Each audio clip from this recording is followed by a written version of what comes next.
ہمارے قائد ہمارے قائد ہمارے قائد کرے فرشتے تیری کرے فرشتے تیری حفاظت ہمارے قائد رہو سلامت ہمارے قائد رہو سلامت الحمد لله وكفى وسلام على عباده الذين اصطفى أما بعد أعوذ بالله من الشيطان الرجيم بسم الله الرحمن الرحيم والعاديات ضبحا فالموريات قدحا فالمغيرات صبحا فأثرن به نقعا فوسطن به جمعا إن الإنسان لربه لكنود وإنه على ذلك لشهيد وإنه لحب الخير لشديد أفلا يعلم إذا بعثر ما في القبور وحصل ما في الصدور إن ربهم بهم يومئذ لخبير صدق اللہ علیہ. میرا محترم بھائیوں اور دوستوں، قرآن کریم کی یہ سورت سورہ عادیات جو 30ویں پارے کی چھوٹی سی سورت ہے، آخری پاؤ میں ہے. بہت سے مسلمانوں کو یاد بھی ہوتی ہیں. عام طور پہ آخری 10 صورتیں تو اکثروں کو یاد ہوتی ہے، لیکن یہ پچھلی کچھ صورتیں بھی یاد کر لیتے ہیں. تو گزشتہ سورہ قاریہ پر تفسیر ختم ہوئی. اس کے بعد کی جو سورت ہے سورہ عادیات، والعادیات ضبحا. اس سورت میں اللہ تعالیٰ نے جو شروع میں بیان فرمایا ہے وہ گھوڑوں کا بیان ہے. گھوڑے، ہارس. ایک بات سمجھنی ہے کہ جس زمانے میں قرآن کریم نازل ہوا اس زمانے میں گھوڑا سب سے قیمتی دولت تھا، سب سے قیمتی دولت، اور سب سے قیمتی سواری بھی گھوڑا. آج بھی گھوڑا کوئی معمولی سواری نہیں ہے.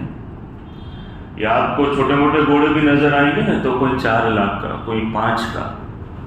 اور وہ گھوڑے جو ریسوں میں جاتے ہیں، جو ریس میں جاتے ہیں، جو دوڑ میں حصہ لیتے ہیں، وہ گھوڑے تو کوئی 12 لاکھ کا، کوئی 15 لاکھ کا، کوئی 20 لاکھ کا. ایسا کوئی معمولی قیمت کے نہیں ہوتے. ایک مرتبہ ہم اس طرح جا رہے تھے دریا کنارے، تو گاڑی میں سوار تھے، تو 2-4 گھوڑے والے سے گھوڑے لے کر جا رہے تھے. ٹریفک بہت زیادہ تھی، تو ڈرائیور نے کہا کہ پہلے گھوڑوں کو جانے دو. ارے بھائی راستہ ہے کہ نہیں، یہ گھوڑے ادھر ادھر چل رہے ہیں، اگر ہماری گاڑی کا ذرا سا حصہ بھی گھوڑے کو ٹچ ہو گیا تو یہ سیدھے 2 لاکھ کا دعویٰ کریں گے کہ تم 2 لاکھ دو ہمیں. حالانکہ کچھ نہیں ہوگا، ایک خروچ بھی نہیں آئے گی، لیکن ذرا سا ہماری گاڑی اس کے گھوڑے کو ٹچ ہو جائے گی تو یہ سیدھے 2 لاکھ روپے مانگنے لگ جائیں گے، اور پھر پتہ نہیں آگے کتنے مانگتے ہیں. تو گھوڑا آج بھی ایک بڑی قیمتی سواری ہے، عمدہ سواری ہے. اس زمانے کی سب سے بڑی دولت گھوڑا تھی. اگر کسی کے گھر کے باہر گھوڑا بندھا ہوا ہے، جیسے آج کسی کے گھر کے باہر کوئی بڑی گاڑی بندھی ہوئی ہے، کوئی بڑی گاڑی لگی ہوئی ہے، پارک کی ہوئی ہے، یا بلڈنگ کے نیچے ہے، بلکہ کس کی ہے لوگ پوچھتے ہیں. ایسے گھوڑا کسی کے گھر کے باہر بندھا ہوا، اس کی علامت ہے کہ بھائی مالدار ہے یہ اپنے علاقے کا. تو وہ گھوڑا ایک اس زمانے کی قیمتی سواری تو تھی، لیکن ایک قیمتی دولت بھی تھی. لیکن وہ جب گھوڑا جو پالتے تھے اس سے ایک تو کام لیا جاتا تھا سواری کا، والخیل والبغال والحمیر لترکبوها وزینہ. ایک کام اس کا لیا جاتا تھا سواری کا. دوسرا کام لیا جاتا تھا، اس زمانے میں جنگیں بہت ہوتی تھی. ایک قبیلہ دوسرے قبیلے پر کبھی بھی حملہ کر دیتا، سب سے بڑا ہتھیار ان کا گھوڑا تھا، سب سے بڑا ہتھیار۔ گھوڑا ہے تو وہ جنگ میں جیتنے کے زیادہ قریب ہے، لیکن گھوڑا نہیں ہے تو وہ پہلے جنگ میں ہی نہیں جاتا تھا۔ اسی لیے حضرت خالد بن ولید کا واقعہ ہے کہ جب ان کے سامنے ہزاروں کا لشکر تھا تو آپ کا ایک گھوڑا تھا جس کا نام میں بھول گیا، اور سامنے کچھ 1-2 لاکھ کا لشکر تھا، تو کہنے لگے کہ میرا فلانا نام کا اگر گھوڑا میرے ساتھ ہوتا نا تو خالد اس پر سوار ہو کر اکیلا ان لاکھوں میں گھس کر کافی ہو جاتا۔ اتنا طاقتور تھا اور اس سے ایسی مدد لی جاتی تھی کہ وہ جنگ میں، لڑائی میں ایسا کارآمد تھا کہ اس پر بیٹھ کر لڑا جاتا تھا اور جنگ جیتی جاتی تھی۔ اللہ تعالیٰ نے یہاں اس صورت میں وہ جو گھوڑے کو وہ جنگ میں استعمال کرتے تھے اور اس جنگ کے موقع پر گھوڑا کتنی وفاداری کا ثبوت دیتا تھا اس کو بھی ترتیب بیان کیا ہے، اور ترتیب بیان کرنے کے بعد مجھے اور آپ کو، ہم انسانوں کو ایک سبق دے دیا کہ اب ان گھوڑوں سے تمہیں کیا ملتا ہے۔ کچھ زمانے کی بڑی نعمت تھی، بڑی دولت تھی، یہ بھی اللہ تعالیٰ نے ہم سب کو ایک سبق دیا ہے کہ جو اللہ کی طرف سے تم کو کوئی بڑی نعمت ملے تو اس سے سبق حاصل کرو۔ جیسے سواری ہے، مکان ہے، تمہاری بڑا کارخانہ ہے، بڑی فیکٹری ہے، بڑی دکان ہے، یہ ساری اللہ کی نعمتیں جو تم کو ملی ہے، جیسے اس زمانے میں گھوڑا ان کی بڑی قیمتی دولت تھا، وہ بات بیان کر کے ہم کو سب کو ایک سبق دیا گیا اور یہ کہا گیا اس نعمت سے یہ سبق لو، تو جو نعمت اللہ تم کو بڑی دے اس سے تم سبق حاصل کرو۔ تو گھوڑا یہ جب اس کا مالک اس کے اوپر سوار ہو کر اس کو لے کر نکلتا تو اس کو بھگاتا، خوب بھگاتا تھا، اور جب گھوڑا بھاگتا ہے تو وہ ہانپنے لگتا ہے، اس کی سانسیں پھول جاتی ہیں، لیکن اس سانسیں پھولنے کے باوجود بھی وہ کبھی تھکتا نہیں ہے۔ میں اور آپ اگر 2-4 منٹ بھاگ لیں تو آدھا گھنٹہ ریسٹ لے لیں کہ بھائی اب نہیں، ہم سوچو پچھلے کب بھاگے ہوں گے، کبھی 2-4 سال سے پہلے کبھی کسی کے ساتھ ریس لگائی ہوگی، ورنہ انسان عام طور پر بھاگتا نہیں ہے۔ چھوٹے بچے بھاگتے ہیں، ان کی بھاگنے سے ان کی زندگی کی شروعات ہوتی ہے، لیکن عام طور پہ ہم بھاگتے نہیں ہیں۔ اگر 2-4 منٹ بھاگ لیا تو کیسا ہانپنے لگتا ہے، آدھا گھنٹہ 1 گھنٹہ ریسٹ لے لیتا ہے۔ لیکن گھوڑے کی اللہ نے یہ صفت بیان فرمائی کہ وہ اپنا مالک کا اتنا وفادار ہوتا ہے کہ وہ مالک اس کے اوپر سوار ہو کر اس کو جتنا بھگاتا ہے، 1 گھنٹہ 2 گھنٹہ 3 گھنٹہ مسلسل بھگاتا جاتا ہے، اور وہ ہانپتا ہے، اس کی سانسیں پھولنے لگتی ہے، لیکن وہ کبھی مالک کے سامنے چوں چرا نہیں کرتا کہ بس اب مجھے ریسٹ لینا ہے۔ اس کو اللہ تعالیٰ نے بیان فرمایا وَالْعَادِيَاتِ ضَبْحًا، قسم ہے اس گھوڑے کی جو ایسے تیز بھاگتے ہیں کہ بھاگ کر ان کی سانسیں پھول جاتی ہیں، ہانپنے لگتے ہیں۔ ایک بات یہاں یہ بھی سمجھنی ہے کہ قرآن کریم میں بہت ساری جگہ اللہ تعالیٰ نے قسم کھائی، قسم ہے زمانے کی، قسم ہے سورج کی، چاند کی، یہاں گھوڑے کی قسم کھائی گئی۔ تو انسان عام طور پہ قسم جو کھاتا ہے نا، وہ قسم اس لیے کھاتا ہے کہ بھائی میری بات سامنے والا یقین کر لے، میری بات ماننے تیار نہیں ہے لیکن میں قسم کھاتا ہوں، خدا کی قسم ایسا ہی ہے، تو میری بات کا اس کو یقین ہو جائے اس لیے میں قسم کھاتا ہوں۔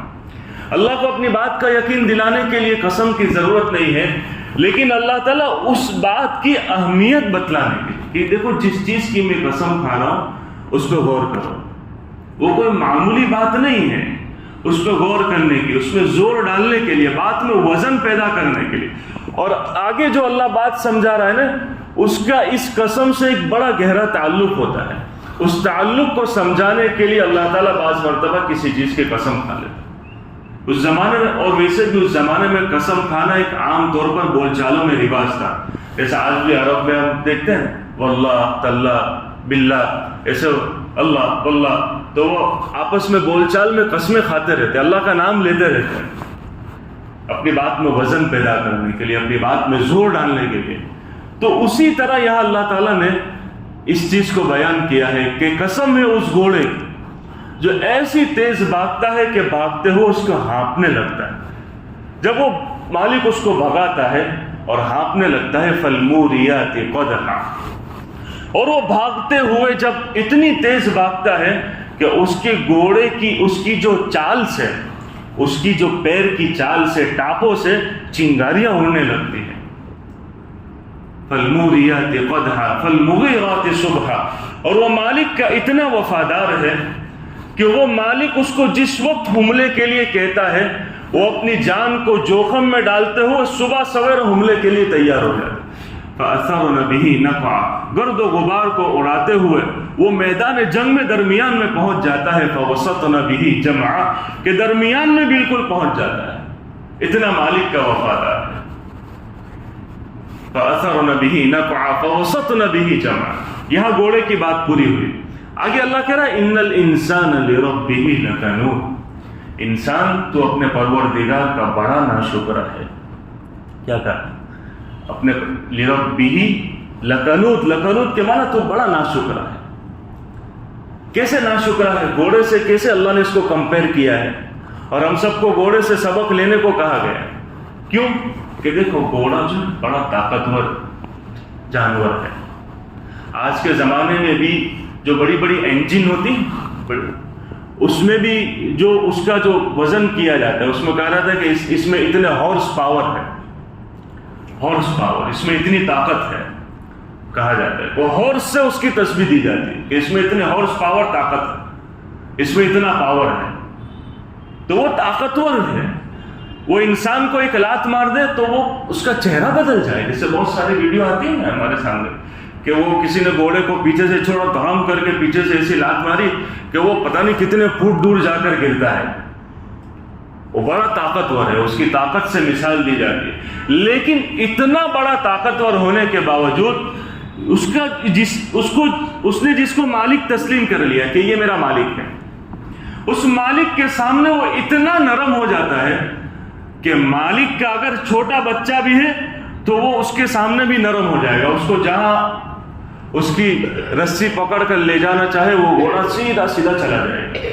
انکار نہیں کرے گا کہ میں تیرے سے پتا ہے کتنا بڑا طاقتور ہوں، میں تیرے تابع کیوں ہو جاؤں. لیکن نہیں، اس نے جس کو اپنا مالک بنا لیا اب وہ نہیں، اس کے گھر والوں کے بھی تابع ہو گئے کہ اب ہم تیرے ہیں. اب کیا ہے؟ تیرے. یہاں تک کہ اگر اس کا مالک اس کو جنگ کے میدان میں لے جائے تو دشمنی جو ہے وہ اس کے مالک سے سامنے والے کی، اس کی خود کی نہیں ہوگی کہ میرے کو جان کے جوخم میں ڈال. چاروں طرف تلواریں ہیں، نیزے ہیں، لیکن اپنی جان کی پرواہ کیے بغیر وہ کود پڑتا ہے. وہ کہہ سکتا ہے کہ میں نہیں جاؤں گا، میرے کو اپنی جان جوخم میں ڈال، تیرا دشمن ہے تو چلا جا. لیکن اس کے مالک کا اتنا وفادار ہے کہ وہ اس کو بٹھا کر اگر میدان جنگ میں درمیان میں گھساتا ہے تو وہ گھس جاتا ہے. سارے تیر کھاتا ہے، تلواروں کے زخم کھا لیتا ہے، لیکن مالک سے کبھی بے وفائی نہیں کرتا ہے. کیوں؟ وہ یہ جانتا ہے کہ یہ وہ میرا مالک ہے جو مجھے چارہ دیتا ہے، پانی دیتا ہے، مجھے کھلاتا ہے، مجھے پلاتا ہے. تو اتنی بڑی طاقتور مخلوق اس اپنے مالک کے سامنے ڈھیر ہو گئی، زیرو ہو گئی. کہ میری طاقت وہاں لگے گی جہاں تو کہے گا مالک، میں وہ کروں گا جو تو کہے گا میرا مالک. مجھے جہاں تو لے جائے گا میرا مالک میں وہاں جاؤں گا. یہ گھوڑے کی وفاداری ہے. اور بڑا وفادار جانور ہے. بڑا کیا ہے؟ وفادار جانور ہے. اس لیے اللہ تعالیٰ نے اس کی جو صفت تھی بالترتیب بیان فرمائی کہ دیکھو وہ تمہارے ساتھ کیسی وفاداری کرتا ہے، صرف اس لیے کہ اس نے تم کو مالک بنا دیا اور تم اس کی روزی روٹی کا انتظام کرتے، اس کو کھلاتے ہو پلاتے. کبھی پلٹ کے نہیں کہتا مالک میں تھک گیا، اب آگے مجھ سے نہیں دوڑا جائے گا، اب میں یہ جنگ میں نہیں جا سکتا، میرے سے نہیں ہوگا، میں کیوں اپنی جان جوخم میں ڈالوں. نہیں، اب تم اس گھوڑے سے سبق حاصل کرو میرے بندو. تم نے مجھے اپنا مالک تسلیم کیا ہے، اپنا رب بنایا ہے. اللہ کہہ رہا ہے تم نے مجھے اپنا رب بنایا ہے، اپنا خالق بنایا ہے، اپنا مالک تسلیم کیا ہے. لیکن تم تو بڑے ناشکر ہیں. تم صبح سے لے کر شام تک، پیدائش سے لے کر موت تک، بچپن سے لے کر بڑھاپے تک، تم پوری زندگی جو ہے میری نعمتوں میں پلتے ہو. حقیقت میں تمہیں دینے والا تو میں ہوں. تم دنیا میں آئے تھے، تمہارے پاس کیا تھا؟ اپنا کچھ نہیں تھا. لیکن ہم نے تمہارے بچپن میں تمہارے لیے ہر چیز کا انتظام کیا، تمہیں جسم کی طاقت دی، تمہاری طاقت کو پروان چڑھایا، تمہیں تندرستی دی، تمہیں مال دیا، تمہیں گھر دیا، تمہیں سواری دی، تمہیں پہننے کو کپڑے دیے اچھے سے اچھے. کیا چیز ہم نے تمہیں نہیں دی ہے؟ لیکن پھر بھی اس سب کے باوجود تم کس کے وفادار ہو؟ کس کے وفادار؟ کیا میں وہ جو کہتا ہوں تم کرتے ہو؟ جیسے گھوڑا جتنا ہانپا جاتا ہے اپنے آپ کو مشقت میں ڈال کر بھی مالک کا حکم پورا کرتا ہے، تم تو ذرا سی بات میں بیٹھ جاتے ہو. ذرا کچھ 19-20 آئی تو تم تو ہم سے شکوے شکایتیں کرنے لگتے ہو، یا اللہ اب یہ میرے سے نہیں ہوگا. دیکھو اس گھوڑے کو کتنا ہپایا جاتا ہے، اس کو سانس پھولنے لگتی ہے، لیکن کبھی وہ اپنے مالک کو چوں چرا نہیں کہتا ہے. وہ بھاگتا ہے، دوڑتا جاتا ہے، نہیں یہ میرا مالک ہے، جو کہے گا وہ کروں گا، وہ مجھے کہے گا اپنی جان کو جوخم میں ڈال دے. ہم بھی تمہیں کہتے ہیں کہ بھائی صبح اٹھ کر آ جاؤ، نیند قربان کر دو، ہوتی ہے تم سے، ہوتی ہے صبح تم سے نیند قربان، نرم نرم بستر تم سے چھوٹا جاتا ہے. ہم نے کہا کہ جھوٹ چھوڑ دو، کاروبار میں ایمانداری لے کر آؤ، جھوٹ چھوٹا ہے تم سے. ہم نے کہا کہ دوستوں کی مجلس میں بیٹھو، غیبتیں چھوڑ دو. تم کتنے ہمارے حکم کے وفادار ہو، وہ چھوٹا ہے تم سے. ہم نے کہا کہ اب تم بد نظری چھوڑ دو، کسی کو گالی گلوچ چھوڑ دو، ماں باپ کے ساتھ برا برتاؤ چھوڑ دو، بھائی بہنوں کے ساتھ اچھا سلوک کرو. جس جگہ ہو ہمارا حکم تمہارے سامنے ہے. ہم نے کہیں بھی تم کو اکیلا نہیں چھوڑا ہے کہ یہاں کیا کرنا ہے، نہیں، ہر جگہ تمہاری رہبری. تم کتنے ہمارے وفادار ہو. گھوڑا اپنے مالک کا کیسا وفادار ہوتا ہے، ذرا اس سے سبق حاصل کرو. کہ جانور ہے، جانور ہے، اور اس کے اندر ایسی پوری عقل بھی نہیں ہے. کبھی وہ گانڈا بھی ہو جاتا ہے، بڑی بڑی جانور بھی کبھی گانڈے ہو جاتے ہیں کہ کسی کو بھی مارنے لگ جاتے ہیں. جیسے 2 دن پہلے وہ ویڈیو آ رہی، گائے بڑا بیل جا رہا تھا، چھوٹی بچی ہے، چھوٹی بچی ہے، تلنگانہ کا پتہ نہیں کہیں کا ویڈیو تھا. تو ٹویٹر پر میں نے دیکھا کہ چھوٹی سی بچی جا رہی ہے اور بیل 2 جا رہے ہیں. اس کو پتہ نہیں کیا ہو گیا کہ اچانک سے اس بچی کے اندر سے سنگ ڈالا اور اس کو اڑا کر پھینک دیا، چھوڑنے تیار نہیں ہے. تو کبھی جانور یہ بھی اس کے اندر پوری عقل نہیں ہے. اے انسانوں، تم تو کامل عقل والے ہو، تم تو سمجھ سکتے ہو کہ میرا کون خالق ہے، میرا کون مالک ہے، مجھے اس سے کیسے وفاداری کرنی چاہیے اور اس کے حکم پر کیسا اپنے آپ کو لگا دینا چاہیے. جب اس کا حکم آ جائے تو مجھے پیچھے دیکھنے کا کوئی اختیار نہیں کہ اب میں پیچھے پلٹ کر دیکھوں مجھے کرنا ہے نہیں کرنا. نہیں، جب اس کا حکم تیرے سامنے آ جائے تو اس کے سامنے اپنے ہتھیار ڈال دے، جھک جا. جیسے گھوڑا تمہارا کیسا وفادار بن جاتا ہے. لیکن اس سب کے باوجود اللہ نے ہمارا شکوہ کیا ہے کہ اتنی نعمتیں میری دینے کے باوجود بھی تم میرے وفادار نہیں ہو. ان الانسان لربہ لکنود. اے انسان، تو اپنے پروردگار کا بڑا ناشکرا ہے، ناشکری کرنے لگتا ہے. ہاں، اور یاد رکھنا ہے کہ بات، دنیا کی سب سے بڑی ناشکری کیا ہے پتہ ہے؟ سب سے بڑی دنیا کی ناشکری وہ اللہ کے ساتھ شرک کرنا ہے. کیا کرنا ہے؟ شرک کرنا سب سے بڑی ناشکری ہے. کیوں؟ اس لیے کہ وہ اللہ جس نے تمہیں دیا، گھر دیا، بیٹا دیا، سواری دی، کاروبار دیا، اب تم اس کو منسوب کرو غیر اللہ کی طرف کہ مجھے بچے کی ضرورت تھی تو میں نے کھلا کے سامنے ہاتھ جوڑ لیا، مجھے بچہ دیا. مجھے کاروبار جاب کی ضرورت تھی، میں نے کھلا کے سامنے ہاتھ جوڑ لیا، اس نے مجھے دیا. کفار یہی کرتے ہیں کہ وہ دوسروں کے سامنے کھڑے ہو جاتے ہیں، ان کو رب بنا لیا کہ حالانکہ دینے والا اللہ ہے. تو یہ اللہ کو بہت زیادہ ناپسند ہے کہ جب سب میں دینے والا ہوں اور تم پھر میری دی ہوئی چیز کو دوسروں کی طرف منسوخ کرو کہ اس نے فلانے نے دیا، اس نے دیا. ایک مرتبہ اللہ کے نبی صلی اللہ علیہ وسلم نے جب مال غنیمت آیا تو صحابہ میں تقسیم کیا، تو پھر آپ نے یہ بات ارشاد فرمائی کہ انما انا القاسم واللہ المعطی، کہ بھائی میں تو تقسیم کرنے والا ہوں. کہیں تمہیں خیال یہ نہ ہو کہ میں نے دیا ہے، میں تو تقسیم کرنے والا ہوں، اللہ دینے والا ہے. انما انا القاسم، میں تو تقسیم کرنے والا، واللہ المعطی، دینے والا تو اللہ ہے. اب ہم کفار کا کیا شکوہ کریں؟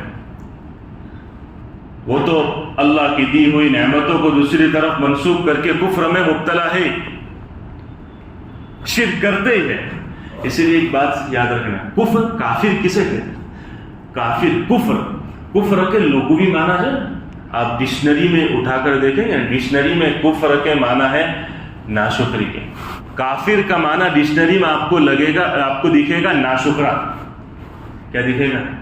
ناشکر. اسی لیے کافر کو کافر کہا جاتا ہے کہ وَلَئِن كَفَرْتُمْ لَئِن شَكَرْتُمْ لَأَزِيدَنَّكُمْ وَلَئِن كَفَرْتُمْ، کہ وہ اپنے پروردگار کا بڑا ناشکرا ہوتا ہے کہ جس ذات نے اس کو سب کچھ دیا ہے وہ اس کے گیت نہیں گاتا کہ اس اللہ وہ دوسروں کی طرف کہ فلاں بت نے دیا، اس نے دیا، یہ دیوتا نے دیا، یہ بھگوان نے دیا، یہ فلاں نے دیا، اس کے سامنے ہاتھ جوڑے تو اس نے دیا. اسی لیے وہ اس کو کافر کہتے کہ یہ اپنے پروردگار کا بہت بڑا ناشکرا ہے. وہ تو کافر ہے. آج مسلمانوں میں بھی ذرا کچھ مصیبت آتی ہے تو چلو فلاں کے دربار میں چلے جاؤ، فلاں کی بارگاہ میں چلے جاؤ. اور یہ تو سب سے بڑا شرک ہے کہ تم ان صاحب کو داتا کہو. کیا کہو؟ داتا کے معنی کیا ہے پتہ ہے آپ کو؟